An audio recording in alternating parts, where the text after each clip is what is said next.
तर मंडळी, बऱ्याचदा आपण गव्हाच्या कुरडया असोत किंवा तांदळाच्या कुरडया असोत, पीठ थंड झाल्यानंतर कुरडया व्यवस्थित पडत आहेत म्हणून त्याच्यामध्ये कलर टाकून कुरडया बनवण्याचं टाळतो.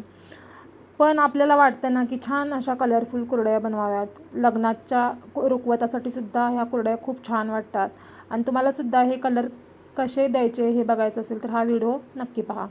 तर आपण काय करतो, गव्हाचं चीक थंड झाल्यानंतर कुरडया व्यवस्थित पडत नाहीत किंवा तांदळाचं पीठ शिजल्यानंतर थंड व्हायच्या आधी पटापट कुरडया गाळून घ्यायच्या नादात त्याच्यामध्ये कलर टाकायचा विसरतो किंवा शक्य होत नाही. मग अशा वेळेला काय करायचं, सर्व कुरडया अशा प्रकारे गाळून घ्यायच्या.